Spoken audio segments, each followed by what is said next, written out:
L'Islande, oui, je voulais vous emmener en Islande aujourd'hui. Ah, l'Islande, ton île féerique du nord de l'Europe, tes grands espaces glacés, ton volcan au nom imprononçable, mais aussi tes banquiers en prison. Il faut que tu te rapproches de Je ton micro, Laura. rapproche. Voilà. Tes banquiers en prison et ton assemblée constituante ayant débouché sur une nouvelle constitution après la crise financière de 2008, qui avait mis en faillite ce petit État qui détient l'un des indices de développement humain les plus élevés au monde. Ça fait rêver, hein. Magnifique. Bon, si je voulais vous emmener en Islande aujourd'hui, c'est parce que le tableau merveilleux continue de s'étoffer. Les Islandais ont testé avec succès la semaine de 4 jours et ce succès a reçu une couverture mondiale.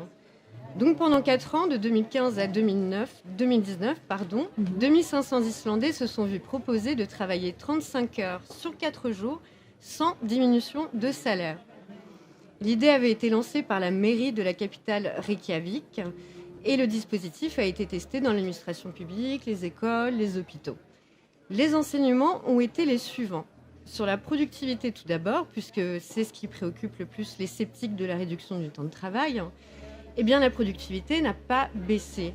Elle a au contraire augmenté.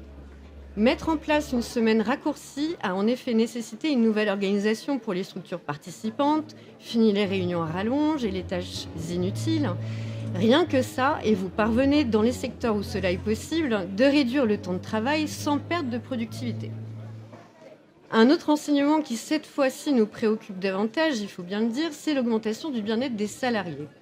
Sans surprise, plus de temps pour soi, plus de temps pour vivre, tout simplement, améliore les conditions de notre existence, mais également les conditions dans lesquelles on travaille. L'un des employés qui a participé à l'étude relatait par exemple s'être senti mieux respecté en tant qu'être humain, qui a aussi ses loisirs, sa vie privée, sa famille, et qui n'est pas seulement une machine humaine qui bosse, rentre dormir et rebosse. Donc, on remercie les Islandais d'être comme souvent à l'avant-garde, car grâce à eux, la semaine de 32 heures a percé dans les médias un peu partout dans le monde, en particulier dans le monde anglo-saxon et au Japon, et bien sûr en France, où rien que cette semaine, la semaine de 4 jours faisait la une de Libé et l'objet de plusieurs articles dans différents médias. Mais chut, on ne leur dit pas que c'est aussi une proposition de la France Insoumise et du candidat Jean-Luc Mélenchon pour la présidentielle de 2022. Par contre, nous, on peut en parler autour de soi parce que c'est un vrai argument de programme pour soutenir la candidature de Jean-Luc Mélenchon à la présidentielle. Pourquoi ? Parce que la semaine de 4 jours ou de 32 heures est une mesure qui nous permettrait de recréer une dynamique de création d'emplois comparable à ce qui a été observé après la mise en place des 35 heures. Et que force est de constater qu'on n'a pas tout essayé pour réduire le chômage dans ce pays. On le sait, notre pays est affecté par un chômage de masse et en dehors de notre famille politique, tout le monde semble être dans le déni des chiffres. Écoute un peu, il y a actuellement, j'ai été voir sur Pôle emploi cette semaine, 860 000 postes à pourvoir. Sauf que nous avons 2,5 millions de chômeurs dans ce pays. Il n'y a pas un petit problème là ? Il n'y a pas assez de travail, on est d'accord ? Or, la lutte contre le chômage de ces dernières décennies s'est concentrée sur comment on force les demandeurs d'emploi à pourvoir ces offres existantes. D'un côté, en durcissant les conditions d'accès au chômage et en réduisant toujours plus les indemnités chômage. Au passage, c'est quoi ces ministres qui prétendent que certains chômeurs gagnent mieux leur vie au chômage ? La méthode de calcul est la même. Le montant du chômage culmine à 57% du salaire précédemment perçu. Donc si vous touchez 1 500 €, vous vous retrouvez avec moins de 900 € pour vivre. Donc en dessous du seuil de pauvreté. Bref, au prétexte de lutter contre le chômage, on détruit petit à petit le droit au chômage, sans jamais se soucier des millions de personnes qui resteraient sur le carreau, même si on forçait 800 000 demandeurs d'emploi à pourvoir les offres existantes. Donc d'un côté, on dit le chômage, c'est la faute des chômeurs. De l'autre, on a multiplié les exonérations fiscales pour les entreprises, puisque l'idéologie dominante veut que ce soit les entreprises qui créent les emplois. D'ailleurs, pour comprendre pourquoi cette idée de départ est fausse, je vous renvoie au blog de Frédéric Lordon sur le Monde Diplo, qui a magnifiquement démontré le contraire. Et ce serait la charge fiscale que fait peser l'État français sur les entreprises qui les empêcherait de recruter. Tu te souviens de Pierre Gattaz, l'ancien président du MINEF, avec sa tête de gagnant et son pins 1 million d'emplois ? Ça commence à remonter à quelques années, donc on en a un peu oublié, mais c'était bien la promesse des grands patrons. Si Hollande mettait en œuvre le CICE, c'est 20 milliards de cadeaux fiscaux par an aux entreprises, et surtout les plus grosses, et surtout sans condition de création d'emplois. Bon, j'arrête là, c'est beaucoup trop déprimant. Tout ce que je voulais dire, c'est qu'ils ont prétendu résoudre le chômage et qu'ils ont échoué. Volontairement ou non, toujours est-il que si le bon sens régnait dans ce pays, cet échec sauterait aux yeux de tout le monde et on serait tous là à se dire « Maintenant, on fait quoi ? Il faut tester autre chose ». Mais enfin, pourquoi ne veut-on pas voir qu'il n'y a pas assez de travail ? Moi, j'aurais bien une petite idée. Admettre qu'il n'y a pas assez de travail en France nous emmène doucement à envisager un concept que le MEDEF a en horreur. Ce concept, c'est le partage. Réduire le temps de travail revient en effet non pas seulement à améliorer le bien-être des travailleurs et leur productivité, mais aussi à partager le travail pour que tout le monde en ait, car jusqu'ici, c'est le travail qui procure au plus grand nombre des conditions de vie décentes et une utilité sociale, à condition que le travail soit justement rémunéré, mais c'est un autre sujet. Évidemment, partager veut dire recruter, et le chômage de masse, on le sait bien, est une situation qui avantage beaucoup d'entreprises, car en faisant pression sur les salaires et le coût du travail en général, on dégage de l'argent pour rémunérer les actionnaires. Et quand on est dans une logique de rémunération prioritaire des actionnaires, on n'est pas dans une logique de partage du travail et donc des richesses. Bon, j'ai bien conscience que cette logique a infusé un peu partout dans la société et que ce n'est pas du tout évident pour nous de lutter contre l'idée que les travailleurs devraient se servir avant les investisseurs. On trouve souvent effectivement plus juste de rémunérer en premier lieu la prise de risque plutôt que celles et ceux qui créent la richesse par leur travail.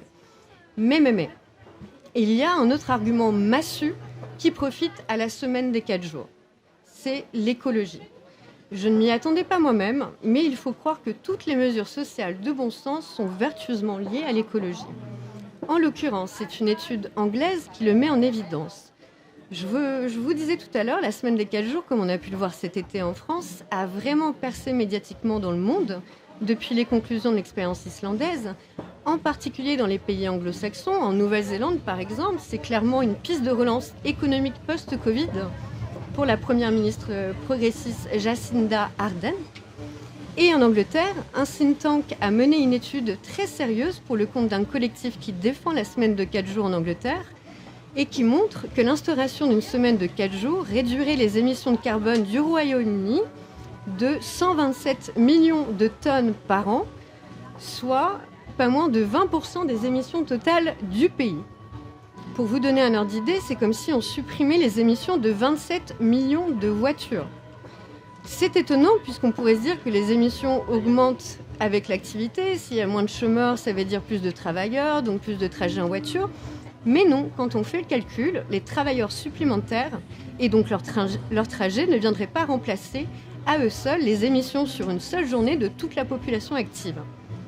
Mais ce n'est pas tout. L'étude anglaise montre également qu'en parallèle, la semaine de 4 jours permettrait de s'attaquer à des émissions difficiles à décarboner, comme celles liées à la consommation d'aliments industriels ultra transformés. Parce que finalement, quand on gagne du temps pour vivre, on gagne aussi du temps pour faire attention à soi. Et on fait attention à soi en allant au marché, par exemple, et en soignant son alimentation. Revenons en France. Je connais moins l'Angleterre et pas davantage le Japon et l'Espagne, qui, je ne l'ai pas encore dit, mais suite au succès islandais, envisagent également de mettre en place des expérimentations similaires. Donc cette percée médiatique au niveau mondial dont je vous parlais tout à l'heure est bien réelle, mais je sens qu'il y a quelque chose qui bloque en France, le pays des 35 heures, et qui fait que, sauf arrivée de notre force politique au pouvoir, rien ne bougera. Le problème en France, c'est que les patrons français sont persuadés que nous ne voulons fondamentalement pas travailler. Regarde ce qui s'est passé avec la mise en place du télétravail avec la crise sanitaire. Les patrons français ont particulièrement rechigné, car c'est bien connu, un salarié qui n'est pas présent physiquement au bureau est un salarié qui se tourne les pouces chez lui. La culture du présentéisme est un art bien français, et si on s'amusait à tenter une interprétation psychologisante, on pourrait dire que les préjugés des patrons français résultent des traumatismes du patronat suite aux droits sociaux que les Français ont arrachés dans la violence de la rue sans compter le traumatisme plus récent de la mise en place des 35 heures qui devait détruire la compétitivité des entreprises, l'économie française, etc. Oui, ça doit être ça, un traumatisme qui rend les patrons aveugles face à des réalités qui sont pourtant accessibles à tous. Les 35 heures ont créé des emplois, les salariés français sont parmi les plus productifs au monde, le temps libre profite à la consommation des ménages, donc au carnet de commandes des entreprises, etc., etc. Il y a donc en France un soupçon permanent qui pèse sur les salariés de ne pas vouloir travailler. L'idéologie managériale qui s'est imposée dans les entreprises en est la cause ou l'effet, mais l'idée qui sous-tend cette idéologie, c'est que le salarié travaille seulement parce qu'il y est contraint. Pourtant, les salariés en télétravail ont continué à faire leur travail. Et si les salariés qui le souhaitent demain travailler 4 jours plutôt que 5, il y a fort à parier que le travail sera fait également. D'ailleurs, dans le sondage Harris qui a testé les principales mesures de la France insoumise, 7 Français sur 10 se déclarent favorables.